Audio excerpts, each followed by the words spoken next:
Must we not talk about something intelligible? And if there's intelligence functioning through any kind of power, that presupposes intellect, because the way in which intelligence functions is intellect, through intellect. Well, some animals don't have what we consider an intellect, and they function very fine, very well. Oh, you're quite right. See,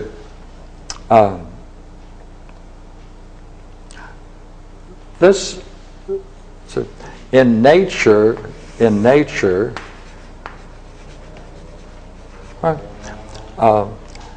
everything is interconnected. Everything is interconnected. Everything is interconnected in a high degree, and its interconnection does show a great deal of intelligence in nature. That's right. Above, in that line, there is man. Now, he has a degree of freedom. He has a degree of freedom. He's only partially in nature. Yeah. Because there's a part of him, if he can awaken it, right? And intelligence is not what's measured in an IQ test, obviously.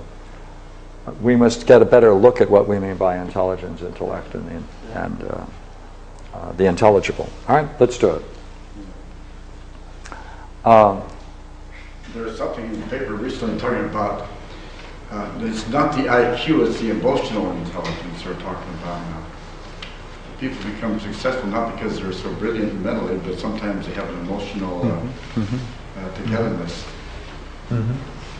Yeah, let's do this. Now, let's first make sure what I mean when I say on the level of nature, on the level of things, that everything should be exactly where it is, and it's best for it to be the way it is. I'm going to use this chalk. All right? This chalk has been used in a variety of ways. Every single part of it, all the transformations it has gone through, have left its mark. Every single thing about this, every mark is proportionate to the power and the forces that have been brought together that have brought about those changes. It is perfect. It is perfectly what it is. All the changes that have gone through it, all the changes it has gone through are precisely the way it should be for the changes that have affected it. No more, no less. It's exactly, perfectly what it should be, exactly what it is. And that's for everything in the universe, isn't it?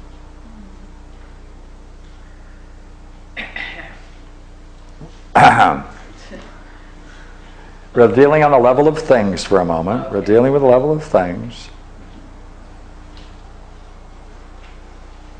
Now, when we apply that logic to the realm of man, then we are saying that all the changes you have gone through, wherever and however, equally, it has molded and shaped you to be exactly what you are, the way you are. That's right. Now we're going one more step. We have to go the next step, and that's what's most interesting, you see. Because this is just saying that the universe is so perfectly structured mechanically that everything is a series of forces and pushes and pulls, and therefore everything leaves its proportionate mark on things. But now when we use this word, best, we're going to add something to this image. And now we have to say, it is best for it to have had those changes. It is best for it to have suffered those changes.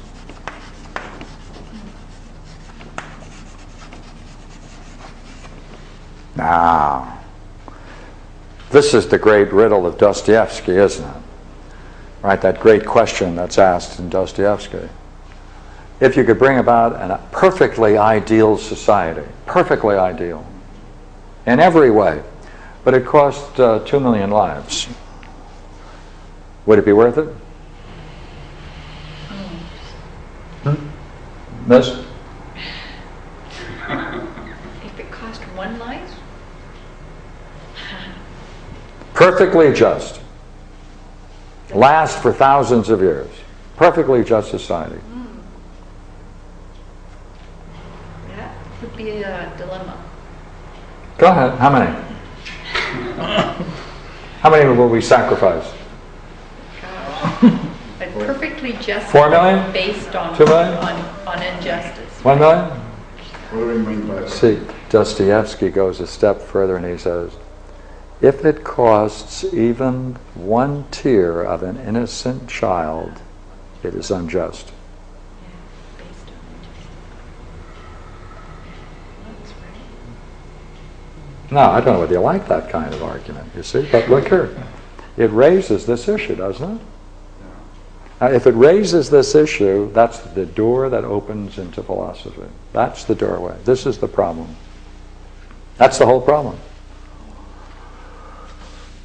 Because would you not agree, there are some people, let us say these effects have occurred to have produced this person the way they are, and others go through unscathed. And that is unjust. It's unjust. Seems that way. Absolutely. Uh-oh. In other words, the evidence that we find everywhere is that it is not best. Maybe for things, mechanical things, you can do that, but not in the realm of the mind, in the realm of humans. Agree? Yeah. Good. We have all these wars in the name of what somebody thinks is the best. That's right. Always. Always. Yes. They always think that the war is necessary to create the society that they want. Okay, now try this. If this really is best for things to be this different one from the other, let me put it this way. If it is best for so many things to appear unjust, then how are we going to save it? How are we going to save it? That's all. How are we going to save it? In the face of monstrous suffering, and certainly the 20th century has had it.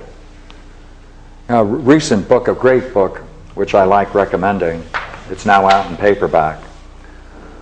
It's the 20th Century Book of the Dead. Oh, really? Is that Say that again. 20th century? 20th Century Book of the Dead. What this author has done, all right, is all he's done is lists all the wars in the 20th century. That's all he does. Long list all over the world. And next to each war, he puts the number of casualties. That's all he does. Huge, enormous number of people killed I take it he's edited. during times of war. War being defined as one state fighting another state. Right? Conflict between states. Oh, by the way, he makes another table. I'll put it over here. The total number of people destroyed by their own governments during times of peace. Here it is, right?